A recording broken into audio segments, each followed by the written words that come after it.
Avez-vous décidé ce que vous ferez? Mais là, non. on y est. Là. La fin est en vue.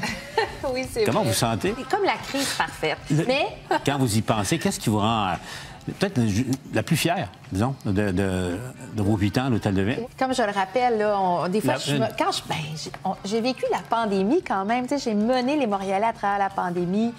On a comme oublié ça. Hein, je pense qu'on veut l'oublier. Oui, exactement. J'espère que les gens vont se rappeler de moi comme une mairesse qui a dit ce que... Tu sais, j'ai dit ce que j'allais faire, puis j'ai fait ce que j'ai dit, puis j'ai fait preuve de courage. Ah oui. Vous êtes sûr de... Non, je vous pose la question. Oui, vous êtes persuadé de ça? Quand je vous posais tout à l'heure la question de qu'est-ce qui vous rend fier dans votre bilan, je m'attendais à ce que vous me parliez des pistes cyclables. Du développement des pistes cyclables à Montréal. Parce que quand on regarde la situation, vous êtes consciente de ça. Valérie Plante, c'est soit la mairesse des pistes cyclables, dans l'esprit de certaines gens, ou la mairesse des cônes oranges. Vous savez ça, parce que c'est l'image qui vous colle. Là. Bien, probablement, c'est pas ça que j'ai dit. Vous me disiez sur quoi j'étais déçue. Fait que non, je ne le regrette pas. C'est transformer la ville, mais pour le futur. Vous dites à l'écoute des Montréalais, de vos électeurs, des habitants de Montréal.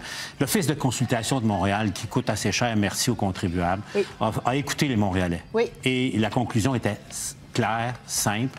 Les Montréalais, francophones surtout, ne voulaient pas perdre leur accès auto au Mont-Royal, Camillien-Wood. Vous n'avez pas écouté les Montréalais, vous n'avez pas écouté l'Office de consultation, vous êtes allé de l'avant quand même. Je comprends pas, Mme Plante. Je comprends. Écoutez, les Montréalais les Montréalais francophones perdent leur accès auto au Mont-Royal, et pas les anglophones. Il y a un problème, les Montréalais ne veulent pas entendre ça. Oui.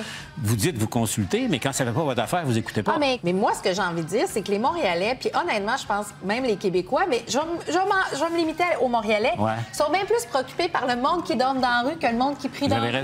Vous avez raison. Moi, c'est ça, et c'est pour ça que je vais continuer à mettre de l'emphase là-dessus. Donc, c'est un problème qui est amplifié, c'est ce que vous me dites? Bien, moi, je considère que le gouvernement du Québec doit regarder ce qui se passe dans les rues des villes, des municipalités. Puis présentement, c'est pas la prière l'enjeu, c'est les gens qui dorment dans la rue. Puis moi, je trouvais ça irrévérencieux. J'adore ce genre d'humour-là de dire... Vous les avez entendus, le cri du cœur il y a 2 semaines. Absolument.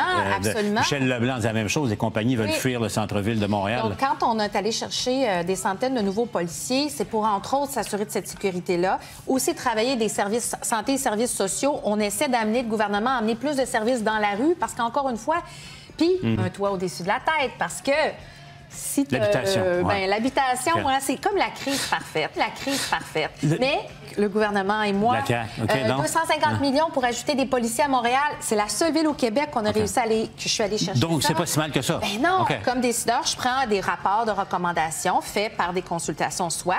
Et moi, j'ai pris une décision. Puis vous savez pourquoi je l'ai pris, cette décision? Vous ne pas consulter? OK, je comprends. Je vous écoute, là, je vous entends. En fait, allô, vous ennuyez de la politique? Ça, probablement. Hein?